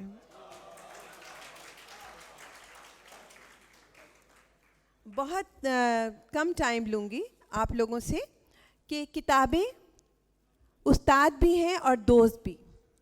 زندگی کے سفر میں سچا ساتھی ہیں تو حیات کا روحانی زاد راہ بھی. کتابیں رہنما بھی ہیں اور شخصیت ساز بھی۔ کتابیں معاشرے کا اثر قبول کر کے لکھی جاتی ہیں تو یہ سماج کی تشکیل بھی کرتی ہیں۔ کتاب ایک ہوتی ہے مگر اس کے زاویے ہزاروں ہوتے ہیں۔ ملک اور سرزمین اپنی معدنی وسائل، جہازوں کی تعداد اور فوجی استحکام اور اجناس کے ذخیرے سے نہیں پہچانی جاتی۔ نامور شخصیتیں ملک اور سرزمین کی پہچان بنتی ہیں۔ اسی طرح فرحانہ زبیری نے صبح کے اجالے کے نام سے کوئی ایجنڈا نہیں بلکہ اپنی خواہشات کا اظہار کیا ہے۔ وہ پاکستان کے مستقبل کو چمکتے ہوئے سورج کی طرح دیکھنا چاہتی ہیں۔ وہ ہر پاکستان میں رہنے والے فرد کو رنگ و نسل سے، فرقے سے اور مذہب سے آزاد ہو کر کامیاب دیکھنا چاہتی ہیں۔ فرحانہ نے اپنی تحریروں میں جا بجا اس بات پہ زور دیا کہ ہمیں پاکستان کو مضبوط بنانے اور بدلنے کی ابتدا، یہ میں آپ کو فرحانہ کے خیالات بتا رہی ہوں، اس کتاب کا لب لباب کیا ہے یہ آپ کو، کہ پاکستان کو مضبوط بنانے اور بدلنے کی ابتدا اپنے گھر سے بلکہ اپنی ذات سے کرنی چاہیے، کیونکہ ہم اپنے گھروں کے ڈرائنگ روم میں بڑی دل آویز باتیں کرتے ہیں اور سب کو بہت ہی اعلیٰ تجاویز دیتے ہیں، مگر ہم خود کو بدلنا نہیں چاہتے۔ آخر ہم کب خود کو بدلیں گے؟ فرحانہ کا یہ سوال ہے کہ آخر ہم کب خود کو بدلیں گے؟ فرحانہ سے میں نے کئی بار طویل گفتگو کی، صرف یہ جاننے کے لیے نہیں کہ میں تیرا حسن تیرے حسن بیاں تک دیکھوں، بلکہ اس لیے کہ ان کتابوں میں جو تحریر ہے اس میں کوئی نہ کوئی رنگ تو ان کی گفتگو میں ہوگا، ان کتابوں کا کوئی رنگ تو گفتگو میں ہوگا۔ اور میں نے ان سے گفتگو میں کئی ایسے سوال کیے جس کے جواب مجھے مطمئن کرنے کے لیے کافی تھے کہ واقعی یہ کتاب حب الوطنی کے جذبے کے تحت لکھی گئی ہے۔ اور ایک بات جو میں نے محسوس کی کہ فرحانہ نہایت ہی نرم دل خاتون ہیں، اور بارہا انہوں نے مجھ سے یہ بات کی کہ میں کسی کو ایک پیاس بجھانے کے لیے اپنا خون بھی پیش کر سکتی ہوں۔ مجھے بہت اچھا لگا، میں نے کئی واقعات ان سے سنے جس میں انہوں نے انسانیت کی خدمت کی اور انسانیت کے لیے جا کے بلا غرض ان کی مدد کی۔ فرحانہ کہتی ہیں بلکہ سوچتی ہیں اور چاہتی ہیں کہ فرد سے معاشرہ تشکیل پاتا ہے۔ ہم انفرادی کوششوں سے معاشرے اور پاکستان کی بہتری کے لیے علم اور قلم کیوں نہیں اٹھاتے؟ فرحانہ کے ذہن میں ہزاروں وہ سوال جو ان کو جنم لیتے ہیں، ان کا جواب ہی ہمارے پاس نہیں ہے۔ نہ معاشرہ ان سوالوں کے جواب دے سکتا ہے، نہ ہی کوئی حکمران۔ فرحانہ نے اپنی تحریروں میں ایک بات پر بہت زور دیا اور وہ جملہ تھا آخر کب تک، اور یہ کب تک ایک گردان کی شکل میں فرحانہ کی تحریروں سے چپک کر رہ گیا ہے، اور شاید ہم ان کی کتابوں کو پڑھنے کے بعد اپنے دماغ پر بھی اس کی چپچپاہٹ محسوس کریں۔ اور فرحانہ نے میڈیا پر کڑی تنقید کی ہے، اور پاکستانی میڈیا پر خاص کر۔ وہ انڈین میڈیا سے تو مطمئن ہیں اور کہتی ہیں کہ ہم افراد کی سوچ بدلنے میں کامیاب ہو گئے تو ہمارے مسائل حل ہو سکتے ہیں۔ اور فرحانہ، جو آپ کو ایک موت کے بعد مرنے کا خوف ہے کہ آپ کو کوئی یاد نہیں کرے گا، تو میں آپ کو مبارکباد پیش کرتی ہوں کہ آپ مرنے کے بعد، اس دنیا سے جانے کے بعد بھی ہمارے ساتھ رہیں گی اپنی کتاب کی شکل میں۔ بہت مبارک ہو۔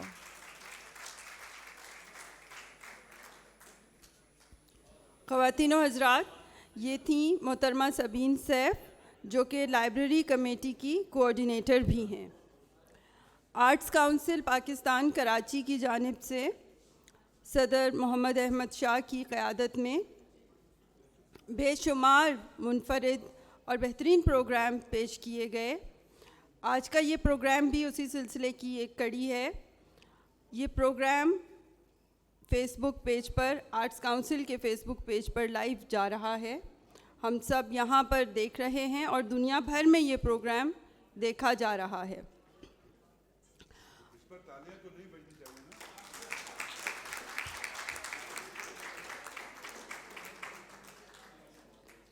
آرٹس کونسل پاکستان کراچی کی لائبریری کمیٹی کی جانب سے محترم اقبال لطیف کی قیادت میں آج کا یہ پروگرام بھی آرٹس کونسل کے بے شمار کامیاب پروگرامز کی کیا ہو رہا ہے؟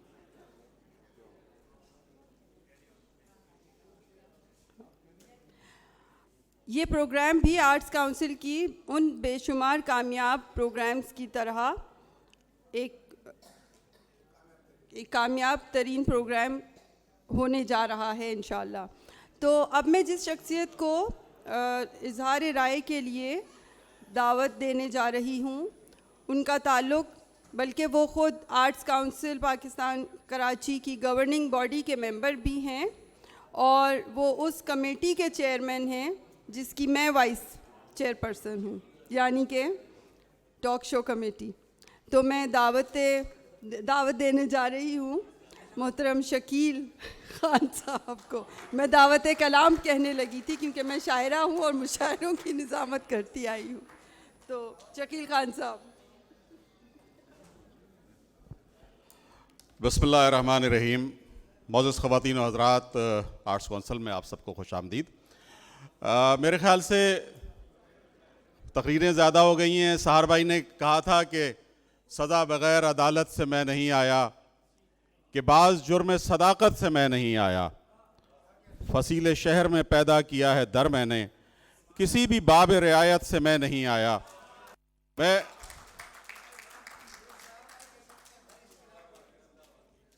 سحر بھائی نے اس کے علاوہ بھی بہت کچھ کہا ہے، اور سحر بھائی کو یہ ہماری خوش قسمتی ہے کہ اردو دنیا کی سب سے بڑی شخصیت پاکستان کی سحر انصاری ہمارے ساتھ موجود ہیں، اور ہم ان کو بہرحال ہم یہ چاہتے ہیں کہ سحر بھائی ہمارے ساتھ رہیں.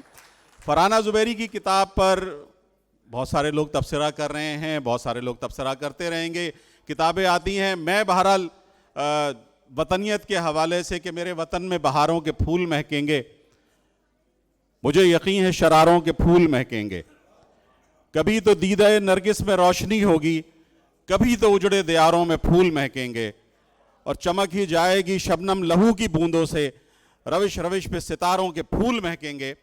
فرحانہ زبیری نے جو کچھ بھی لکھا ہے اور جیسے بھی لکھا ہے وہ سب پڑھتے رہیے گا. اور پڑھنا مطلب یہ ہمارا کام ہے. ہم آج کل دیکھتے ہیں کہ بچیوں میں سب سے زیادہ جو ناول مشہور ہیں وہ عمیرہ احمد کے ناول ہیں. 800 صفحوں کے ناول، 900 صفحوں کے ناول، 1000 صفحوں کے ناول عمیرہ احمد لکھتی ہیں اور بچیاں پڑھتی بھی ہیں. اسی طرح سے ممکن ہے کہ فرحانہ کا ناول بھی پڑھا جائے، جس کو ہم نے موٹیویشنل ناول کہیں یا جس طرح کے بھی کہیں، یا مختلف ٹاپکس کے اعتبار سے ہم ایک چیز کہہ سکتے ہیں. دراصل ہم ایک ایسی دنیا میں زندہ ہیں کہ جہاں پر یہ کہا جا رہا ہے، ممکن ہے کہ یہ غلط کہا جا رہا ہو، کہ کتاب مر رہی ہے. ڈیجٹس کا دور ہے، موبائل کا دور ہے، جناب علی لیپ ٹاپ کا دور ہے، اور اگلی نسل جو ہے وہ کتاب کی سرسراہٹ سے محفوظ نہیں ہو سکے گی. لیکن کتاب کہیں نہ کہیں تو رہے گی، چاہے وہ گیجٹس پہ رہے، چاہے وہ لیپ ٹاپ پہ رہے، چاہے وہ اس موبائل پہ رہے. ممکن ہے میں اور آپ نہ پڑھ سکیں، لیکن نئے بچے تو پڑھیں گے، ان کو تو پڑھنے کی ضرورت ہے. تو فرحانہ کا ناول بھی شاید اسی طرح سے پڑھا جائے. کہتے ہیں کہ قحط میں موت ارزاں ہوتی ہے اور قحط الرجال میں زندگی. مرگ انبوہ کا جشن ہو تو قحط، حیات بے مصرف کا ماتم ہو تو قحط الرجال. ایک عالم موت کی ناحق زحمت کا، دوسرا زندگی کی ناحق تہمت کا. ایک سما حشر کا، دوسرا محض حشرات الارض کا. تو زندگی کے تعاقب میں رہنے والے ہمیشہ قحط سے زیادہ قحط الرجال کا غم کھاتے ہیں. کتابوں کی کمی پر افسوس مت کیجئے، انسانوں کی کمی پر افسوس کیجئے. ان لوگوں کی کمی پر افسوس کیجئے جنہوں نے سوچنا، بولنا اور لکھنا چھوڑ دیا ہے. ان لوگوں کی قدر کیجئے جو لکھ رہے ہیں. آرٹس کونسل آف پاکستان اس بات کے لیے ہمیشہ تیار ہے کہ جو بھی لکھنا چاہے وہ لکھے، ہمارے پاس آئے. اگر وہ معیار پہ پورا اترتا ہے تو ہم اس کو چھپانے کے لیے بھی تیار ہیں اور یہاں رونمائی کرنے کے لیے بھی تیار ہیں. بہت بہت شکریہ.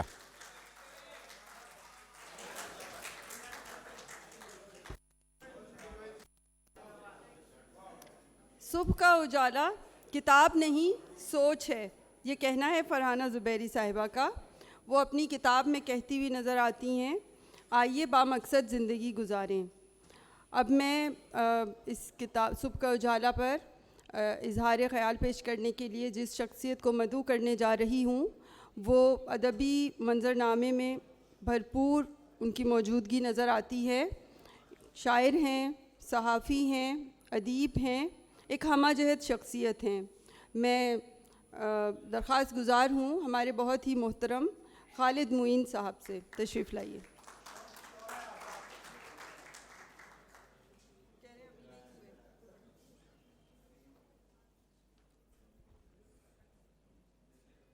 السلام علیکم. صاحب صدر سحر انصاری صاحب، صاحب کتاب فرحانہ زبیری صاحبہ، فاضل مقررین اور خواتین و حضرات، آپ نے اب تک بہت زیادہ خطابت کے جوہر ملاحظہ فرمائے اور ہمارے تمام فاضل مقررین نے کتاب کے مختلف گوشوں پر بھی بات کی اور گوشوں سے باہر بھی بہت زیادہ باتیں کی. آرٹس کونسل کا بار بار ذکر ہوا، احمد شاہ صاحب کا بار بار ذکر ہوا، جو ہونا چاہیے اور یہاں ہوتا رہے گا انشاءاللہ تعالی. میں تو اس ٹیچر کی تلاش میں ہوں جن کا نام ہے مس نیر. تو مس نیر کی تلاش جو ہے جب آپ کتاب پڑھیں گے تو وہ آپ کو بھی ہوگی، کیونکہ اگر مس نیر 7ویں جماعت کی اس طالبہ کا وہ مضمون جو انہوں نے پھول کی آپ بیتی کے عنوان سے لکھا تھا اگر وہ پڑھ لیتی تو شاید وہ شولگی جو آہستہ آہستہ جمع ہوتی رہی اس بچی کے اندر اور پھر وہ ایک پوری آگ بن گئی، تو شاید اس آگ کی شاید بہتر تفہیم ہو سکتی، بہتر تربیت ہو سکتی. لیکن جس صورت میں وہ آگ بکھری ہے وہ آپ کو ان 3 کتابوں کی صورت میں نظر آتی ہے. اور وہ جو 7ویں جماعت کی طالبہ تھیں وہ ہماری فرحانہ زبیری صاحبہ تھیں. اور عام طور پر ہم سب جب کچا پکا لکھتے ہیں، آگے بڑھتے ہیں، چاہے شاعری ہو چاہے نثر ہو، تو بہت سارا جو ابتدائی چیزیں ہوتی ہیں اسے ابتدائی عشق کی طرح چھپانے کی کوشش کرتے رہتے ہیں. لیکن فرحانہ صاحبہ کی جرت یہ ہے کہ انہوں نے پھول کی آپ بیتی وہ مضمون جو 7ویں جماعت میں انہوں نے لکھا، اور میں یہ سوچتا رہا کہ انہوں نے اس کی کتنی حفاظت کی ہوگی اور اس کو انہوں نے اپنی کتاب کے پہلے حصے میں درج کیا ہے. تو ان کے لیے تالیاں بجائیں کہ اتنے عرصے تک اس کی حفاظت کی، اور اس جرت کی بھی داد دیجیے کہ اس میں انہوں نے کتاب میں اس کو شامل کیا ہے. تو اصل تو بات یہ ہے کہ یہ ایک طویل قصہ ہے جو بار بار بات ہوئی، اور مارکیٹنگ کے اعتبار سے دیکھا جائے تو جو مغرب میں بھی ناول آتے ہیں جو سیریز والے ہوتے ہیں یا سیریل وائز ہوتے ہیں وہ اکٹھے نہیں آتے ہیں. مارکیٹنگ تو یہ تھی کہ فرحانہ صاحبہ اپنے پہلے حصے کو پیش کرتی اور اس کی تقریب ہوتی اور ہم سب دوسرے حصے کا انتظار کرتے، اور پھر دوسرا حصہ آتا اور پھر تیسرے حصے کا انتظار شروع ہوتا اور پھر تیسرا حصہ آتا. لیکن فرحانہ صاحبہ نے یہاں بھی جرت کا مظاہرہ کیا اور انہوں نے شاید یکمشت ہی تینوں حصے یہاں یکجا کر کے ہم سب کے سامنے رکھ دیے. تو اس سے ایک امتحان بھی پیدا ہوا، اور جو ایک بات کی گئی کہ یہ 1100 ساڑھے 1100 صفحات جو ہیں واقعی ان کو پڑھنا ایک بہت مشکل امر ہے. مجھے جب سے یہ کتاب ملی ہے میں یہ دعویٰ نہیں کروں گا کہ میں نے تینوں کتابیں پڑھ لیں، لیکن میں نے جستا جستا ان تینوں کتابوں کو ضرور دیکھا. اور جو ایک قصہ اصل میں بیان ہوا ہے جس کی طرف اب تک اشارہ نہیں ہوا، وہ قصہ تو یہ ہے کہ ایک دادی ہیں، ایک ہماری روایتی بزرگوں کی طرح جائے نماز پر موجود اپنے بچوں کے لیے دعا کرنے والی، اور ایک ان کی صاحبزادی ہیں بشرا، اور بشرا کے ایک شوہر ہیں عمر، اور عمر کا انتقال، ان کے شوہر کا انتقال ہو چکا ہے، اور بشرا جو ہیں وہ اب سیاست کے کارزار میں داخل ہو چکی ہیں.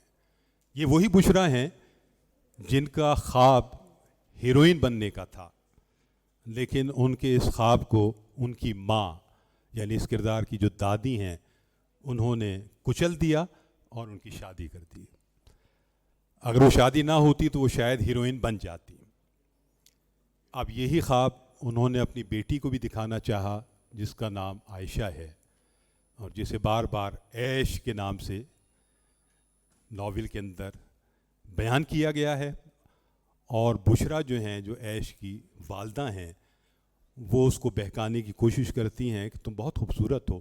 اور وہ جو منظر ہے جو بالکل بہت ابتدا میں ہے، جو بہت جسے ہم کہتے ہیں بہت ہی خوبصورتی سے انہوں نے پینٹ کیا ہے فرحانہ صاحبہ نے، کہ جب اس کی ماں تعریف کرتی ہے اور یہ کہتی ہے کہ تم تو ہیروئن بننے والی نہیں، ہیروئن مٹیریل ہو جسے کہا جائے، تو وہ آئینے میں اپنے سراپے کا جائزہ لیتی ہے، اپنے بالوں، اپنے چہرے اور اپنی ہائٹ اور وہ سب چیزیں جب دیکھتی ہے، رنگت کو اور سب چیزوں کو، تو آئینہ تو یہ گواہی دیتا ہے، لیکن وہ پھر اپنی ماں سے یہ بات پوچھتی ہے کہ جو آئینہ مجھ سے کہہ رہا ہے وہ سچ ہے یا جھوٹ ہے؟ تو اس کی ماں کہتی ہے کہ جو آئینہ کہہ رہا ہے تم اس سے سوا ہو، یعنی وہ ہیروئن بنانے پر تلی ہوئی ہے، لیکن عائشہ کچھ اور انتخاب کرتی ہے، اور عائشہ کا جو لور ہے وہ علی ہے، اور علی جو ہے وہ بہت ہی سینسیٹیو ہے، اس کے دوستوں کا ایک حلقہ ہے اور وہ بہت چاہتا بھی ہے، وہ اس حد تک چاہتا ہے کہ ایک ہاسپٹل کا سین ہے جس میں عائشہ بہت دور کھڑی ہوئی ہے، لیکن علی اسی طرح کا فلمی ہیرو ہے جو اس کی خوشبو کو بہت دور سے بھی محسوس کر کے یہ سمجھ جاتا ہے کہ عائشہ یہاں قریب میں موجود ہے، ہرچند کہ وہ دکھائی نہیں دیتی۔ اور اس کہانی میں تھوڑا سا آگے بڑھ کر ایک کردار اور بھی آتا ہے جو شاید پہلا ہی ایسا کردار ہے جو فرحانہ صاحبہ نے لکھا ہے، اور بہت میرا خیال ہے بہت ہی اس کو ذہانت سے لکھا ہے، اب یہ ان کا آبزرویشن ہے یا ان کی کیا چیز ہے۔ اس میں ایک عائشہ کی جو والدہ ہیں بشرا، اس کا ایک لور ہے جو عمر کے بعد اس کی زندگی میں موجود ہے، اور ایک وقت میں جب وہ قریب آنے کی کوشش کرتا ہے اور بشرا کے پاس، اب کیونکہ بشرا کے پاس وقت نہیں ہے، تو وہ اس بات کے باوجود کہ وہ 20 برس سے ایک ساتھ ہیں تو وہ قریب آنے سے منع کرتی ہے، جس پر وہ یہ جواب دیتا ہے کہ ہماری شادی تو نہیں ہو سکی اس لیے کہ تم نے اس شادی کو نہیں ہونے دیا، لیکن ہم 20 برس سے میاں بیوی کی حیثیت ہی سے رہ رہے ہیں۔ تو یہ ایک بہت چھناکے دار صورتحال ہے جس کو انہوں نے بہت ذہانت سے لکھا ہے اس کردار کو۔ ظاہر انوار شیخ جو ہے اس کے آگے بھی رنگ ہیں، اور بہت ساری یہ سارے کرداروں کے رنگ ہیں، بہت ساری چیزیں ہیں۔ میرا خیال ہے کہ اقبال لطیف صاحب جو اس لائبریری کمیٹی کے چیئرمین ہیں، اور وائس چیئرمین ہماری ریحانہ روحی صاحبہ ہیں، سبین صاحبہ بھی اس کی کوارڈینیٹر ہیں۔ تو اب جو بات مجھے کہنی ہے وہ یہ کہ یہ جو یہ 3 کتابوں کی صورت میں جو یہ ایک ناول پورا موجود ہے، ایک پورا قصہ موجود ہے، تو یہ اس طرح کی صورتحال ہے کہ اگر اقبال لطیف صاحب جیسے سینئر ڈرامہ پروڈیوسر اور آل راؤنڈر پروڈیوسر وہ اگر اس کتاب کو اس نظر سے دیکھیں کہ اس کو ڈراماٹائز کیا جائے، اس پوری 3 کتابوں کو اگر ڈراماٹائز کیا جائے تو اس کی ڈرامائی تشکیل بہت آسان ہے، کیونکہ کردار موجود ہیں، کیونکہ سچویشن موجود ہے، اور اس کتاب میں جو بھی باتیں لکھی ہوئی ہیں، مثلا نوجوان نسل کے حوالے سے باتیں ہوں، مشرقیت کے حوالے سے باتیں ہوں، خواتین کے ایک مضبوط کردار کے حوالے سے باتیں ہوں، جو کرٹیسزم ہے اس کتاب کے اندر جو ہمارے اسلام کے حوالے سے مغرب میں پایا جاتا ہے، منفی پروپیگنڈا بہت سارا، اس کی بھی بہت ساری سوالات ہیں، جوابات ہیں، اور پاکستانیت کے حوالے سے، ہر چیز کے حوالے سے، اور یوتھ کے حوالے سے جو ان کا موٹو ہے فرحانہ زبیری صاحبہ کا، وہ بہت اہم ہے کہ یہ یوتھ کے لیے ان کا جو بنیادی کام ہے، جو اسٹرکچر ہے، وہ یوتھ کے لیے ہے، اور یوتھ کا مطلب یہ ہے کہ یہ ہمارا مستقبل ہے، مستقبل سے وہ ہم کلام ہیں۔ انہوں نے سوالات اٹھائے ہیں، باتیں کی ہیں، تو یہ ڈراماٹائز ہو سکتا ہے۔ اقبال لطیف صاحب غور کیجئے گا، اس کو یہ پورا ایک ڈرامہ ہے پورا اس کتاب کے اندر، اور چونکہ یہ تینوں اس سے موجود ہیں تو یہ بہت پاپولر ہونے والا ڈرامہ ہے، اور یہ عمیرہ احمد کے بعد ایک اور ستارہ ابھرنے والا ہے، وہ ہیں فرحانہ زبیری صاحبہ۔ مجھے بہت لمبی تقریر نہیں کرنی، اس لیے کہ مجھے آپ جانتے ہیں کہ تقریر آتی بھی نہیں ہے، میں تو شاعری کا آدمی ہوں، اور وہ جو خالد علیق صاحب نے کہا تھا کہ چراغ بن کے سر رہ گزار جلتا ہوں، چراغ بن کے سر رہ گزار جلتا ہوں، مجھے خبر ہے کہ کار پیمبری کیا ہے، چراغ بن کے سرے رہ گزار جلتا ہوں، مجھے خبر ہے کہ کار پیمبری کیا ہے. یہ جو کار پیمبری ہے بڑے کشٹ والا کام ہے، بڑے جوخم والا کام ہے، بڑی تکلیف والا کام ہے. میں صرف امیجن کر سکتا ہوں کہ فرحانہ زبیری صاحبہ نے کتنا پین لیا ہوگا ان ساری تحریر کے پیچھے، کتنی ریاضت ہوگی، کتنے رت جگے ہوں گے، کتنا انہوں نے خون جلایا ہوگا، کتنا الجھی ہوں گی اپنے آپ سے بھی، اپنے اطراف سے بھی، اپنے معاشرے سے بھی، اس دنیا سے بھی جس میں ہم آپ سانس لیتے ہیں. اور وہ ساری تکلیف اور سارا دکھ جو انہوں نے کشٹ جھیلا، اور وہ جو گوتھم کا نعرہ رہا کہ دکھم دکھم دکھم، تو سارے دکھم دکھم دکھم سے یہ ناول سامنے آیا ہے اور 3 کتابیں سامنے آئی ہیں. تو میں مبارکباد دیتا ہوں فرحانہ زبیری صاحبہ نے کہ انہوں نے اتنا کشٹ جھیلا. لیکن میں بالکل ان کے لیے بہت زور کی تالیاں ہونی چاہیے، میرا خیال ہے بہت کام ہے.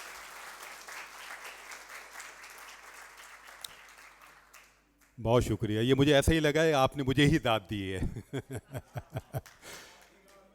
اچھا 2 باتیں آخر میں کر کے اجازت چاہوں گا. میں چاہتا تھا کہ پذیرائی جو ان کا حق ہے وہ ان کو ملے. ایک بات تو یہ کہ ناول ہمیشہ پڑھی جانے والی چیز ہے، اور مغرب میں تو ناول بہت تیز زندگی کے باوجود پڑھا جاتا ہے. وہاں پاپولر جو ناول ہیں جیسے ہیری پوٹر وغیرہ، تو آپ کو معلوم ہے کہ وہ تو راتوں رات قطاریں لگ کر خریدی جاتی ہیں. اور ویسے بھی ناول ہمیشہ پورے جو اصناف ہیں ادب کی، اس میں سب سے متحرک اور بڑی چیز ہوتی ہے، کیونکہ افسانے میں یا شارٹ اسٹوریز میں تو آپ زندگی کا ایک آدھ رخ دکھاتے ہیں. ناول کا مطلب پوری زندگی کا بسا اوقات احاطہ ہوتا ہے، اور بسا اوقات عہد بعہد احاطہ ہوتا ہے. اور یہ بات ہوئی کہ پاپولر لٹریچر تو یہاں بھی بہت زیادہ پڑھا جاتا ہے اور بہت مہنگے داموں ہوتا ہے. اور ایک ایک کتاب جو ہے 2-2 ڈھائی ہزار روپے کی ہوتی ہے. عمیرہ احمد، اب تو نمرہ احمد بھی آ گئی ہیں، اور بہت ساری احمد آ گئی ہیں، اور یہ سب مارکیٹ میں بکنے والے نام ہیں، اور یہ سب پڑھے جانے والے نام ہیں. اس کے علاوہ جو سنجیدہ ناول ہے وہ بھی بہت زیادہ لکھا جا رہا ہے، اور ناول اب فیشن میں ہے، اور بہت سارے شعراء جو ہیں وہ بھی ناول کی طرف آ رہے ہیں. کچھ اور چاہیے وسعت میرے بیاں کے لیے. تو ناول ہمیشہ مقبول رہا ہے، ہمیشہ مقبول رہے گا. اور جو ادب کے بڑے بڑے جو رسائل نکلتے رہے ہیں، جریدے نکلتے رہے ہیں ہمارے ہاں کے، اس میں سب سے زیادہ جو پڑھا جانے والی چیز تھی وہ افسانہ تھا، یا بس اوقات ناول کے سلسلے وار حصے تھے جن کی وجہ سے وہ ادبی جریدے خریدے جاتے تھے، پڑھے جاتے تھے. آخری بات میں یہ عرض کروں گا کہ ناول بہت زیادہ لکھا جاتا ہے ہمارے ہاں. اگر آپ دیکھیں کہ تاریخی ناولوں کے انبار لگے ہوئے ہیں، نسیم حجازی صاحب کے انبار لگے ہوئے ہیں، اصلاحی ناولوں کے انبار لگے ہوئے ہیں، جاسوسی ڈائجسٹ کے انبار لگے ہوئے ہیں، اور معاشرتی ناول اے آر خاتون انبار لگے ہوئے ہیں، اور ڈائجسٹوں کی یہ جو نئے لکھنے والے ہیں ان کے بھی انبار لگے ہوئے ہیں. لیکن جو تخلیقی ناول ہے جسے ہم کہتے ہیں، اگر اردو میں کتنے بڑے ناول لکھے گئے ہیں تو وہ شاید 10 سے 12 ناول ہوں گے پورے اب تک. 10 سے 12 ناول سے زیادہ نہیں ہیں سینکڑوں ناولوں میں. اور جو زیادہ تر لکھا جاتا ہے، جو وے آف رائٹنگ خود فرحانہ صاحبہ کا بھی ہے، وہ ڈائجسٹ کے قریب ہے. اور ایک سطح پر یہ تھوڑا سا معاملہ ایسا بھی ہے کہ یہ بہت سنجیدہ ادب کی طرف جست نہیں کرتا.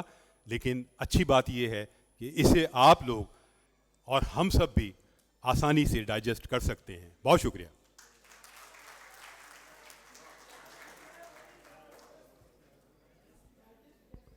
بہت شکریہ. فرحانہ زبیری صبح کا اجالا کی مصنفہ. ان کی خاص بات یہ ہے کہ انہوں نے خلوت میں بیٹھ کر یہ ناول لکھا، جس میں انہوں نے پاکستانیت، مشرقیت کی بات کی، اپنے مقصد کو اور ایک مقصدیت کو ملحوظ خاطر رکھا.